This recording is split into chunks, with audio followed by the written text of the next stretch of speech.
Yemen's Houthi leader announces the start of a revolution against the government, calling for a million-man march on the capital Sana'a. Iraq's Kurdish forces, backed by US airstrikes, push back against Islamic State militants, recapturing the country's biggest dam in Mosul. And the Israeli premier casts doubt on any permanent ceasefire agreement in Gaza as indirect negotiations resume in Cairo.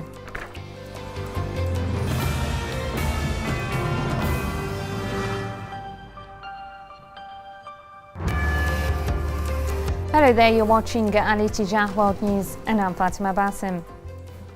We begin this news hour with what could prove to be a monumental announcement by Yemen's Houthi leader. During a televised speech, Sayyid Abdul Malik al-Houthi called on Yemenis to revolt against the government in Sana'a, announcing the start of a revolution.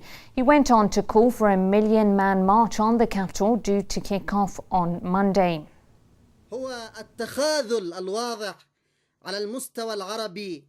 Today, the great people of Yemen, after they participated in Mourning Day, will not back down in the face of the corrupt and the oppressive. They will move forward with their legitimate demands and just cause. They will be victorious, and God is with them. We will not accept any compromises, and we will not bargain on the expense of our people.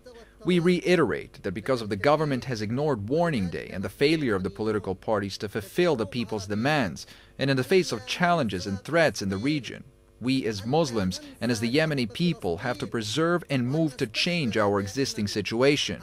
I announced several primary moves of unprecedented popular and revolutionary escalation. First, I call on the Yemeni people to take to the streets of the capital in a massive demonstration. The target of this movement is to topple the failed government. Let's get our Yemen correspondent on the phone. Mohammed, how big of a response are we expecting to get tomorrow after this speech? Many Yemenis are outraged by the government's decision to let dividends. This kind of decision has really put more burden on the Yemeni citizens. The Houthi leader has taken this latest step and not all Yemenis to the streets, not just after the government has listened to the outrage from has voted and by people who nearly a week ago in a big demonstration, nearly 1 million man demonstration was called on the government to withdraw from their decision. Where the Yemeni people have expressed their outrage as the government, which we hope that the government will come to resolve most of the problems of the Yemeni society, as Yemenis are suffering from an increasing number of poor people, nearly that. We do apologise for the poor quality of the line. That was Mohammed Attab, our Sana'a correspondent. Now let's jump over to political analyst Ahmed Al-Bakhri for more on the Yemeni situation. Mr. Al-Bakhri, is this the end of the government in Sana'a?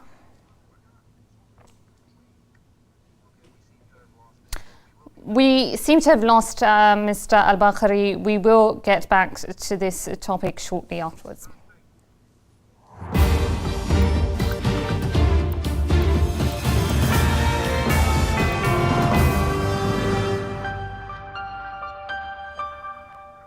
Iraq's Kurdish Peshmerga fighters, backed by US air power, have regained control of the strategically important Mosul Dam.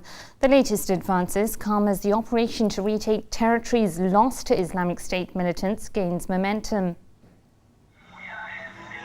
The extremist Islamic State militants had their short-lived victory on top of the strategic Mosul Dam swiftly taken away. The Iraqi Kurdish security forces, backed by US aerial support, had recaptured the dam hours after the operation to root out the IS kicked off. The dam on the Tigris River provides electricity to much of the region and is crucial to irrigation for vast farming areas in Iraq's northern Nineveh province. The recapture of Mosul Dam is one of the most significant achievements in the fight against the IS, which is also getting international material support. Washington is leading those international efforts with airstrikes on multiple locations near the dam. But the fighters on the ground say more is needed to defeat a militancy which possesses vast resources. We are fighting a terrorist state. They are strong and have advanced weapons. We heard the American jets striking their positions. We hear that weapons are arriving, but on the front, we have not received any advanced weapons. The US airstrike started after the Kurds had lost considerable grounds to the IS militants nearly 2 weeks ago, placing the capital of the Kurdish region, Erbil, under direct threat from the invaders. The KRG has also asked German Foreign Minister during his visit to the region for help in arming the Peshmerga. Washington confirmed on Saturday evening that its planes and drones had carried out assaults against Islamic State fighters in the area around the dam. Now, the task of recapturing lost towns falls squarely on the ground forces, led by the Peshmerga.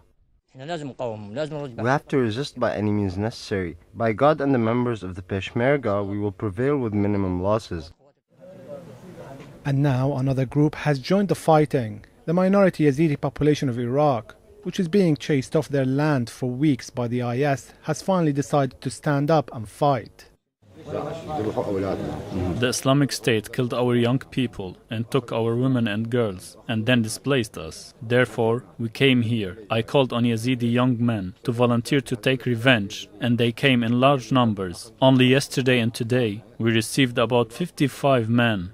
We have been trapped in an area on Sinjar mountain. Insurgents of the Islamic State killed the children and women. No one has come to our help and no one has come to defend us. We came from the camp to volunteer in order to return back to our hometown and fight the Islamic State.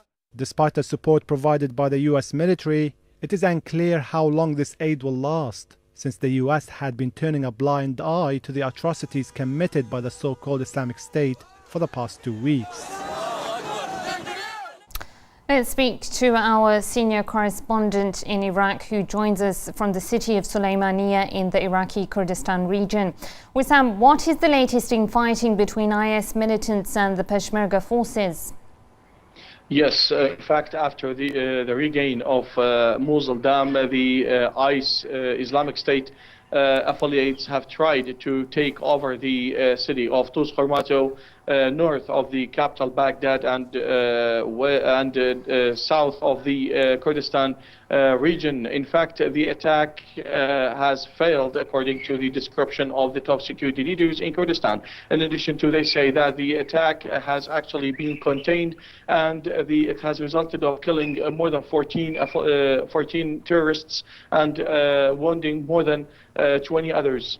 The attack was contained by the Peshmerga, backed with the Turkmen fighters who have volunteered to defend their city of Tus Hormato, and they have actually came not only from Tus Hormato, they came from Daquq and Kirkuk as well, and from Taza Hormato too.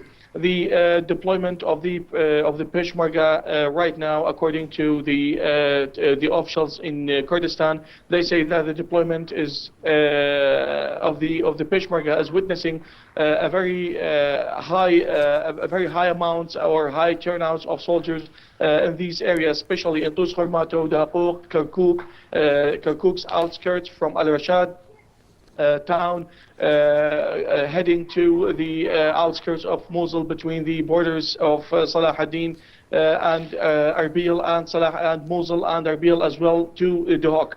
The Peshmerga today, according to the lawmakers in Kurdistan, they say that the Peshmerga today are having the upper hand, and they have started to launch attacks against the militants to regain what it has been lost since the very beginning 2 weeks ago. And according to their statement, most of the territories have been regained except for Zumar, and the military operations are still conducted over there to regain this place by the support after this, the air support conducted by the US government in the outskirts of Erbil and Duhok. Yes.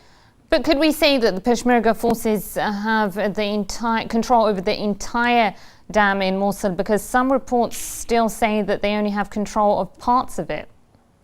According to the top security leaders here, they say that the Peshmerga are having the full control of the dam, and we still waiting for the fresh footage to show that the Peshmerga are still imposing their full control. But at the same time, I want to add that the presence of the Peshmerga in Kurdistan areas, as you know, Kurdistan area doesn't contain only the Kurds. There are Turkmen, there are Yazidis, and there are even Arab. In this case, every single place where the Peshmerga are located, they are getting backed by the residents of these areas. For example, in Kirkuk, Tuz Khormato, Taza Khormato, Daqoq, the Peshmerga forces are backed with the Turkmen fighters, and even in the up north, in Sinjar and the other places, most of the Yazidis and the Christians have actually volunteered to back up the Peshmerga to regain what has been lost and to return to their homes as soon as possible and to liberate it from the terrorism and militancy. Yes. Yes, and how much of a blow have the militants suffered by these attacks? Could we say that the Peshmerga forces have the upper hand? Of course, according to the description of the Peshmerga ministry here in Kurdistan, they say that the Peshmerga today have contained the shock, as the description of the Iraqi Foreign Minister, Mr. Hushar Zibari. He stated that it was like a shock for the Peshmerga, and they have actually taken some steps, tactical steps, such as their withdrawal from the Gwer and Mahmour towns. But after they have actually contained this shock, and they started to conduct counter strikes in these places in a quick succession. The Peshmerga in one day and in a few hours, according to the description of the Defense Ministry in Kurdistan, they say in a few hours the Peshmerga were able to regain the territories and the towns of Gwer and Mahmour, which located only 40 kilometers away from Erbil. Yes. All right, Wissam, our senior correspondent in Iraq, thank you for those updates. Political analyst Zaid Al-Isa spoke to Ali Tijah earlier, and he said that while the US airstrikes are an important contribution to the fight against IS militants, Washington was unlikely to extend that support to the Iraqi army. It basically indicates very clearly and proves beyond a shadow of doubt that the actions on the ground have to be backed up by air support. And we can clearly see that the Americans have scrambled to provide such air support, which is absolutely vital in crushing and rolling back, not only holding back, but actually pushing back the ISIS. Such support has not been provided and have been denied to the Iraqi army. We know very clearly that when the ISIS actually swiftly moved with their lightning advance through Mosul and headed toward Tikrit, the Americans were actually quite happy to sit on their hands and to stand idly by and not offer any such air support to the Iraqi army. And that really raises some important questions and call into doubt the pledges of the Americans that is going to stand by the Iraqi army and is going to provide all the necessary support which it pledged according to the framework or the security agreement. Iraq also has a human face. Tens of thousands of people across the northwestern parts of the country are being driven out of their homes and forced to seek refuge in makeshift shelters. The city of Dahuk houses some of the refugees, many of them children. These are considered the lucky ones. The children here escaped Mount Sinjar in northern Iraq, where thousands were besieged by IS militants. Now they find themselves in UN makeshift shelters on the outskirts of Dahuk in the Kurdish region. We escaped from the land of my grandfather. It was a nice place in the village. We now have to be homeless here, and we left our home behind. We had no problems before. Our house was very nice. We never wanted to come here. We left everything behind and we went to the mountain. We left our house. We found some trees to lie under. We had no clothes to wear. We had nothing. We had nothing until we got here. On the way, I saw many people who fell to the ground because they were thirsty. Some begged us for some water to drink, but we had nothing. The children are among 24,000 refugees in the town. most of them members of the Yazidi religious minority who fled the IS onslaught. This little girl lists the names of friends she left behind in Mount Sinjar. Dilnaz, Sullivan, Aveen, Amina, Myran, Sullivan. We had to leave all my uncles behind when we escaped. We left our house, our grandparents. We left everything. The United Nations said around 80,000 people had fled to the Hook, part of the 1.2 million Iraqis who have been displaced inside the country this year alone. British Prime Minister David Cameron warned of the expanding threat posed by the Islamic State militants, not just for Iraq but the whole world. In an editorial for the Sunday Telegraph, Cameron demanded more action to counter the danger. The British Premier wrote, "If we do not act to stem the onslaught of this exceptionally dangerous terrorist movement, it will only grow stronger until it can target us on the streets of Britain. The international community will rally around this new government, but Iraq's neighbours in the region are equally vital, so we must work with countries like Saudi Arabia and Qatar, the UAE, Egypt and Turkey against these extremist forces, and perhaps even with Iran, which could choose this moment to engage with the international community against this shared threat."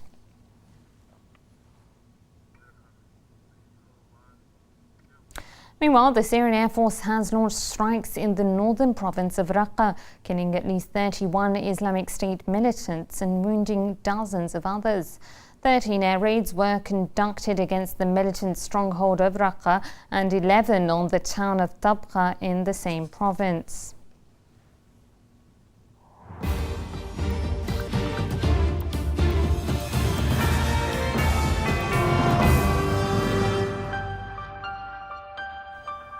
Palestinian and Israeli negotiators have returned to Cairo for indirect talks as the current 5-day ceasefire in Gaza nears its expiration. But already prospects of a long-term ceasefire agreement have been thrown into disarray after the Israeli premier said there would be no deal unless so-called Israeli security concerns are addressed. While Israeli occupation troops keep a close watch over the Gaza border, Palestinian and Israeli envoys returned to Cairo to continue indirect negotiations. The talks are aimed at securing a lasting ceasefire agreement between the two sides after more than a month of brutal Israeli assaults against the Gaza Strip. But that may be easier said than done. Already the Israeli premier has cast doubt over any hope of progress, saying that Tel Aviv's so-called security needs must be met as part of any long-term agreement. The Israeli delegation to Cairo from the first day is working under very clear instructions to stand steadfast on Israel's security needs. Only if there will be a clear solution to our security needs, only then will we be prepared to come to understandings. If Hamas thinks that it can compensate for its military defeat with diplomatic gains, it is mistaken. Meanwhile, a member of the Palestinian delegation said that the gaps between the sides were still significant and that it was far from certain whether a deal could be reached before the ceasefire expires. Just yesterday, a high-ranking humanitarian official appealed for a new truce in the Gaza Strip to end the collective punishment of its inhabitants by the Israeli-imposed blockade of the coastal enclave. The latest round of Israeli strikes, which began on July 8th, have killed nearly 2,000 Palestinians, including 470 children, with more than 10,000 injured. With neither sides likely to compromise, and with the Palestinians determined to end the siege of Gaza, it seems that any concrete agreement is still a long way off. Well, Palestinians living in the Gaza Strip are hopeful that the latest Israeli offensive against the coastal enclave could pave the way for a long-term settlement. Many of Gaza's residents say they are optimistic that those negotiations in Cairo will pave the way towards a brighter future. Despite the looming danger of renewed Israeli strikes, residents of the Gaza Strip are hopeful that the Cairo talks will bear fruit. Palestinians have long called for an end to the Israeli siege of the coastal enclave, as well as the seaport and the reconstruction of the airport destroyed in previous Israeli attacks. To Gazans, such demands are just basic and essential to living in peace. We hope there will be a deal based on our conditions. These are our rights, our Palestinian rights to live free and with dignity. We are like other people and want to live in peace and safety. I hope the negotiators will reach an agreement to end this offensive on Gaza. We want people to live in peace. Palestinian fishermen are also demanding an extension to the fishing zone. We hope the negotiators will reach a deal for the fishermen. We need to work in the sea for 15 miles. In 2012, they said that we can fish up to 12 miles, but we couldn't. Now we want 15 miles. Even though gaps to reaching a long-term deal between the Israelis and Palestinians remain, people in Gaza are hopeful that the latest conflict may turn to be the gateway to a brighter future. You're watching Ali Tijah World News, still to come. 1 shot and 7 arrested in the US city of Ferguson as protesters defy a curfew.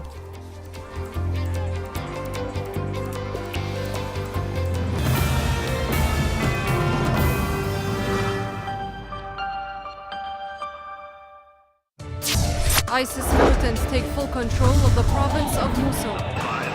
Iraqi army advances in Mosul after fierce fighting with ISIS militants. Mosul will be liberated soon.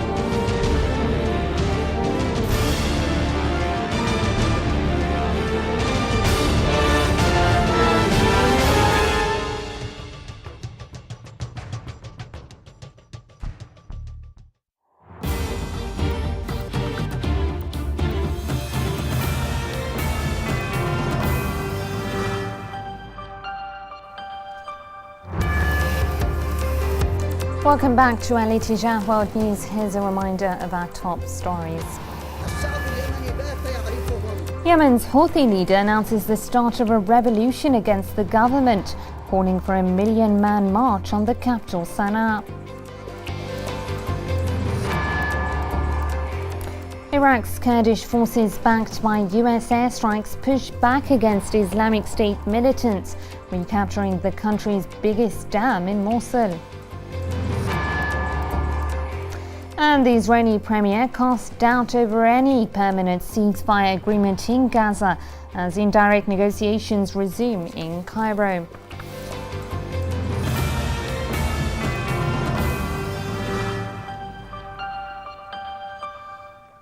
The chief of the UN nuclear watchdog reaffirmed Tehran's commitment to resolving all outstanding issues concerning Iran's nuclear energy program.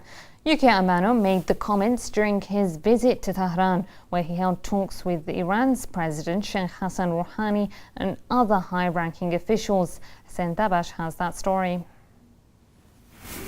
The head of the International Atomic Energy Agency has made a visit to the Iranian capital Tehran to discuss Iran's nuclear energy program. The IAEA chief, Yukiya Amano, held talks with Iranian President Sheikh Hassan Rouhani, after which the Iranian leader made it clear that his country's missile program is not part of any discussions with the UN nuclear watchdog. Iranian Foreign Minister Mohammad Javad Zarif and Amano also met and discussed the latest developments concerning Tehran's nuclear energy program. During the meeting, Zarif said that Tehran is determined to cooperate with the Vienna-based organization to settle outstanding issues. This is Amano's second visit to the Islamic Republic since Iranian President Sheikh Hassan Rouhani took office. It comes as part of an agreement signed by the International Atomic Energy Agency and the Atomic Energy Organization of Iran last year. During his visit back in November, the IAEA and Iran signed the Cooperation Framework Agreement. That agreement paved the way for the international agency to visit Iran's Gachin mine in the south and the Arak heavy water reactor in the country's central region.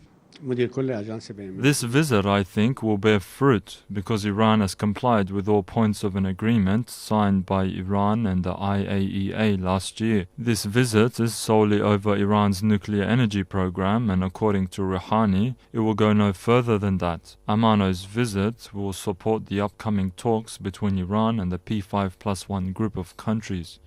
This visit by Amano comes shortly before the August 25th deadline for Iran to provide more information over its nuclear energy program to the IAEA and a monthly report by his agency on the progress of outstanding issues between Iran and the P5+1 group of countries. Last month's report stated that Iran is in compliance with the agreement signed by Iran and the P5+1 group of countries last year. Last month, the interim agreement was extended for another 4 months, and the next round of negotiations between Iran and world powers plus Germany are set to resume soon.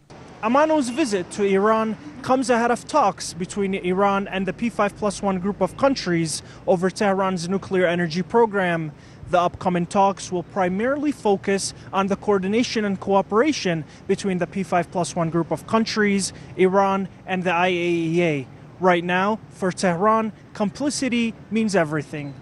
Reporting for Al-Ittijah TV, Hussein Dabash, Tehran. Heavy fighting erupted in the Libyan capital near the city's international airport as well as other residential areas across Tripoli.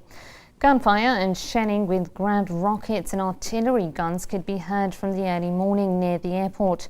Rival militias have been battling for control of different parts of the capital in recent weeks, leaving hundreds dead and sending thousands fleeing for their lives. The new United Nations Special Envoy said he planned to visit Tripoli as early as next week to try to broker a ceasefire.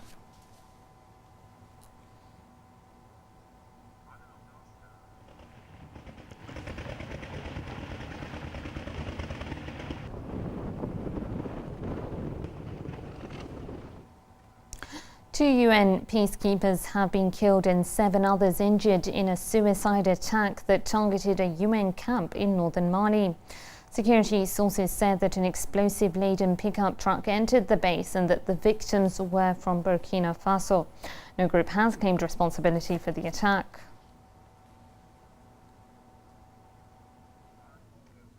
Pakistani opposition factions have ramped up their calls for fresh elections and for Prime Minister Nawaz Sharif to relinquish power. This as anti-government protesters continue to stage sit-ins across the country's capital, Islamabad. Chatting over breakfast and reading the day's newspapers, these anti-government protesters in Pakistan's capital are becoming accustomed to life in the open air, vowing to remain on the streets until the country's Premier Nawaz Sharif steps down. We will not go anywhere till our demands are fulfilled and our corrupt Prime Minister steps down. When I look at these people who are staying here in these conditions, that means they must want change, and they will not go anywhere as they have come here from faraway provinces. 2 of the country's opposition parties are leading the rallies, and even though the number of protesters is not as high as they had initially hoped, they say that the movement is gaining momentum. The Awami Tehreek party has already outlined its charter of demands. It includes Sharif resignation and the dissolution of the national and provincial assemblies. Nawaz Sharif and Shahbaz Sharif have no right to sit in the government. Their cabinet should be dissolved and they should be arrested on murder charges. Similar sentiment too form supporters of Imran Khan's Tehreek-e-Insaf. Khan himself has accused Sharif of a fraud and called for a re-election, threatening to storm the government's headquarters. This nation has decided that it will not give up until Nawaz Sharif resigns. From now onward, I will be here, I will sleep here, I will wake up here. The government has so far been unmoved by the latest wave of anger. Sharif's office has reiterated that the PM is not considering stepping down and that he is in no hurry to engage his rivals in negotiations, a move which his critics warn could have immediate repercussions on the ground.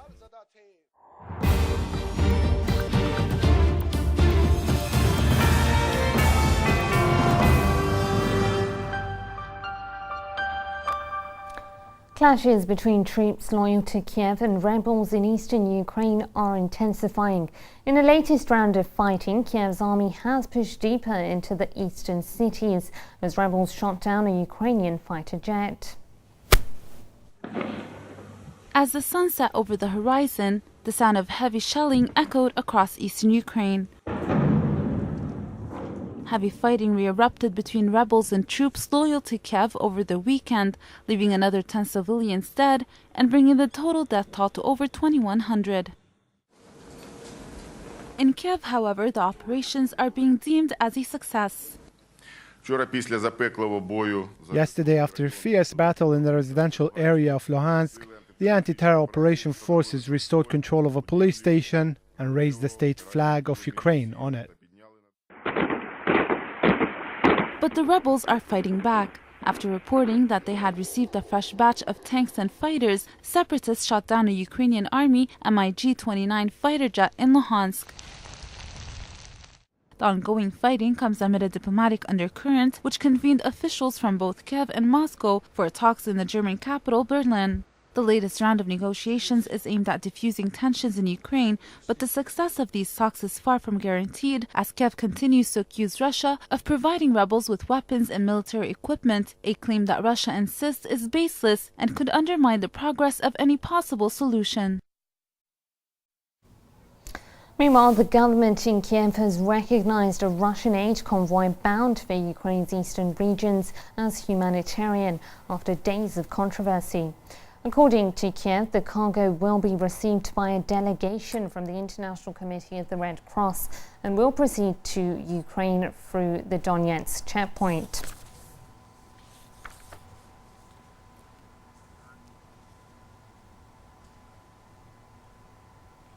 I speak to German-based journalist Manuel Ochsenreiter. He joins us now from our Beirut studios. Manuel, is this likely to be the final push by troops loyal to Kiev? I am not sure, because what we see is a battle which is going on since weeks, and if it would be so easy, so one could ask, why wasn't the Ukrainian army much more successful, much quicker?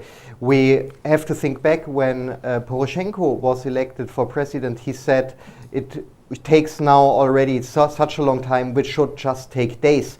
So when we look on this, we cannot say that this will be over soon. We know that the self-defense units in the Donetsk region in Novorossiya, that they are very motivated, highly motivated, and we know as well that there are problems within the Ukrainian army, that the Ukrainian army is right now an army about to be disintegrated. That's the reason, by the way, why beside the Ukrainian army are fighting so-called volunteer units. And those volunteer units we can compare, for example, with terrorist forces right now fighting in the Middle East. They are formed by volunteers, by fanatics, criminals, professional killers, all people who are fanatic enough to join them, and they are right now operating in eastern Ukraine, and they are committing right now horrible war crimes against civilians. So we know that there are civilian areas which are shelled, which are attacked, and they are doing even so-called cleanings in civilian areas, those volunteer units.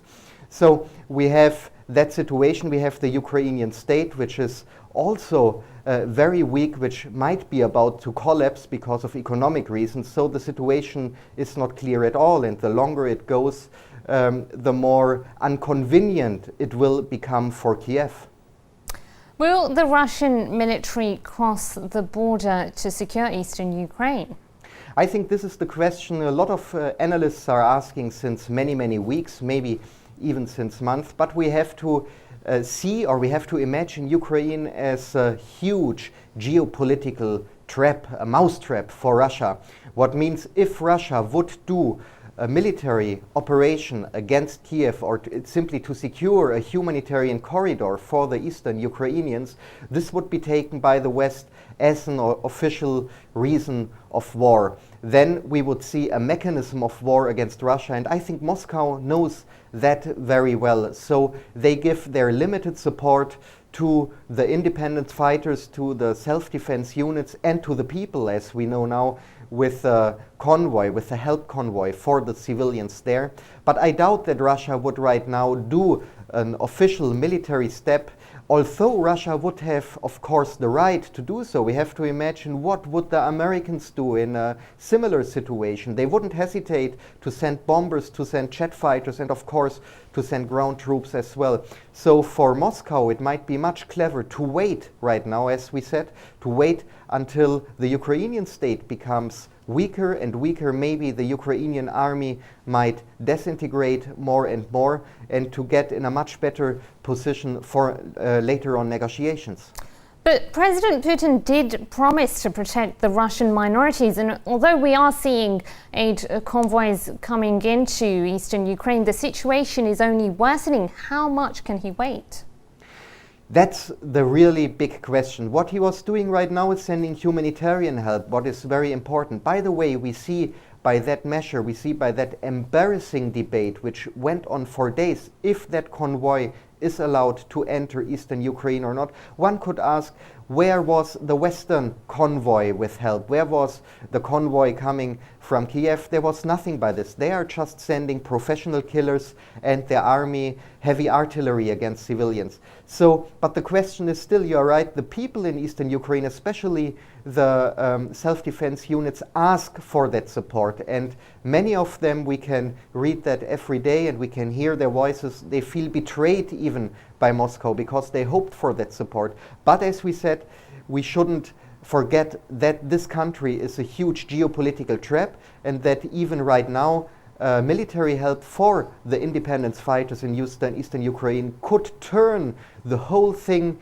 in a much more disastrous situation. And I think Moscow is very well aware of that danger and of that situation, that right now the hesitating, or what seems to us like hesitating in that moment, might rescue lives where they would endanger this by risking an open war. And what is the likelihood that these talks in Berlin at the moment will achieve much, as the previous ones have failed to bring both sides towards a deal? I wouldn't give so much on such talks which are taking place now. We had this also in the past, those negotiations. All those negotiations have the same basic problem. They take part, or they found place with a negotiator, with an objective, with a neutral in the middle, in that case Germany, which is in reality not a neutral. It is a Western, or how shall I say, a Western liberal orchestrated negotiations what takes place. So I wouldn't give so much. As sad as it sounds, I think the situation in eastern Ukraine, or in Ukraine as well, will be not decided at a negotiation table right now, much more on the battlefield in eastern Ukraine. All right, unfortunately I am going to have to leave it there. Thank you for speaking to Ali Tijah Manuel Oxenreiter, a German-based journalist. Thank you.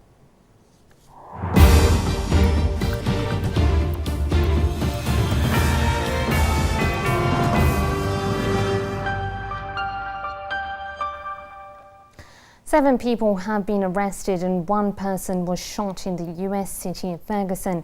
The latest wave of unrest, which saw clashes between police and protesters, comes amid growing anger over the killing of an African-American teenager earlier this month.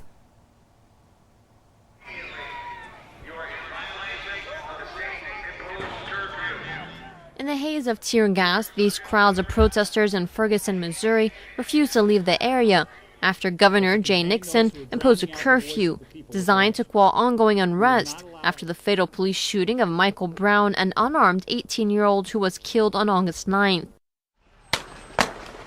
About 45 minutes past the curfew deadline, armored tactical vehicles approached the crowd in an effort to disperse those that refused to leave. As officers put on gas masks, a chant from the distant crowd emerged, "We have the right to assemble peacefully." Some stood with their hands up, the symbolic pose used by many protesters to characterize a position witnesses say Brown had assumed when he was fatally shot. The clashes left 7 people detained and 1 person shot. The police later responded in a statement saying that the operation was not designed to enforce the curfew. The operation tonight because of our initial responses to what was going on at Red's Barbecue and the shooting were operational responses, and the response was not related to the enforcement of the curfew. Critics say skin color has played an important role in the shooting, as well as the following riots. Statistics show that in Ferguson, nearly 70% of the population is black, while only 3 in the town's total 53 police officers are black. This unbalanced proportion has intensified the mutual distrust between the residents and the police. Within my family, we call the police terrorists because that's the way we feel. We feel terrorized. My name is Dorothy Allen. This is my son, Lawrence Jones. Ferguson police stopped him on a routine traffic stop, and they put the dogs out on him. When he had his hands up, and they put the dogs out on my son. He got multiple bites. My son, no justice, no peace. While the media is now focusing their lens on these weeks-long protests, many in Ferguson fear that once the coverage goes away, the police brutality will return. From high-powered assault rifles to camouflage-clad police officers perched on top of heavily armoured vehicles, the violence gripping the Missouri town of Ferguson has highlighted a growing militarization of U.S. law enforcement, seen by many as disproportionate. Shai Calvo lives in this small town in Maryland with his wife and 2 dogs. When he came home one summer night in 2008, he only planned on grabbing a quick bite. This part-time mayor had a community meeting to get to and never imagined what would happen next. My mother-in-law was in the kitchen. She was cooking dinner, a tomato and artichoke pasta dish, and she looked out the big window onto the side yard and saw the SWAT team approaching. They pointed guns at her through the window, and the next thing I know, I hear the sound of an explosion, which is our door being blown open with a battering ram, followed by immediate gunfire. The SWAT team shot and killed Calvo's 2 dogs before pinning his mother-in-law to the ground as police raided his home for suspected drug dealing. They were at a point that they were in full military mode. It's command and control. It's not serve and protect. The charges against the Calvos were later dropped, but the story had made the headlines. Many questioned the use of a SWAT team to carry out a search warrant, a sign of the growing militarization of U.S. law enforcement. Right now, of towns between 25,000 and 50,000 people, 90% of them have a SWAT team. You can guarantee that every single one of those towns, every single one of those SWAT teams is militarized to some degree because there's so much surplus military gear around. That surplus is recycled through the 1033 program, which distributes military equipment to law enforcement across the country. Some 8,000 local forces have benefited from the scheme, including police in Ferguson, Missouri, where the recent death of an unarmed black teenager shot by a police officer has brought the issue back into the spotlight. Several mass protests have rocked the city since, but it's the police response to the unrest that has made the rounds, prompting President Barack Obama to comment on the events. There is never an excuse for violence against police or for those who would use this tragedy as a cover for vandalism or looting. There's also no excuse for police to use excessive force against peaceful protests. Obama also appealed for calm during his address as protesters rally across the country in solidarity with the victim under the watchful eyes of the cops. Sudan has been struck by unusual heavy rainfall this year, resulting in flooding across the country. The floods have devastated infrastructure and ruined the lives of many residents. Our correspondent in Khartoum, Ahmed Saeed Ahmed, has more. Every year, the Nile swells up in autumn. For farmers across Sudan, this is typically good news. This year, however, the end result is different. Heavy rainfall and flooding were out of the ordinary. Damages in all the states of Sudan include the total or partial destruction of around 10,000 homes. The number of victims among citizens is over 70. In addition, over 36,000 families were affected, many of them losing their homes in the process. Some of those affected include single mothers. You find that there's an asphalt road without drainage, The asphalt road would be higher than the surrounding area. This tells us that the Urban Planning Ministry does not regard citizens with due care. 5 rooms in my home, along with a well, were destroyed and it cost a fortune to build a room. I am a citizen of low means. How am I going to afford rebuilding? Many families are left out in the open, struggling to feed their children and provide appropriate shelter. These children have nothing to eat. Most parents work in the nearby markets, which had closed down due to rain and flooding. Even bakeries in the area closed down. The Ministry of Electricity and Water Resources announced that exceeding rates of rainfall have been recorded on the Ethiopian highlands, and is keeping everyone on high alert in an attempt to prevent the worst-case scenario. This year, the levels have already proven to be more threatening than before. Damages were recorded in 51 localities across 15 states. The human toll is high and the prospects are grim. And the plans announced by the authorities to build a viable drainage system suggest it will take from 4 to 7 years for it to be functional, leading even more people to be worried. Ahmed Saeed Ahmed, Al-Ittijah News Channel, Khartoum. Here's a recap of tonight's top stories. Yemen's Houthi leader announces the start of a revolution against the government, calling for a 1 million-man march on the capital Sana'a. Iraq's Kurdish forces, backed by US airstrikes, push back against Islamic State militants, recapturing the country's biggest dam in Mosul. And the Israeli premier cast doubt on any permanent ceasefire agreement in Gaza as indirect negotiations resume in Cairo.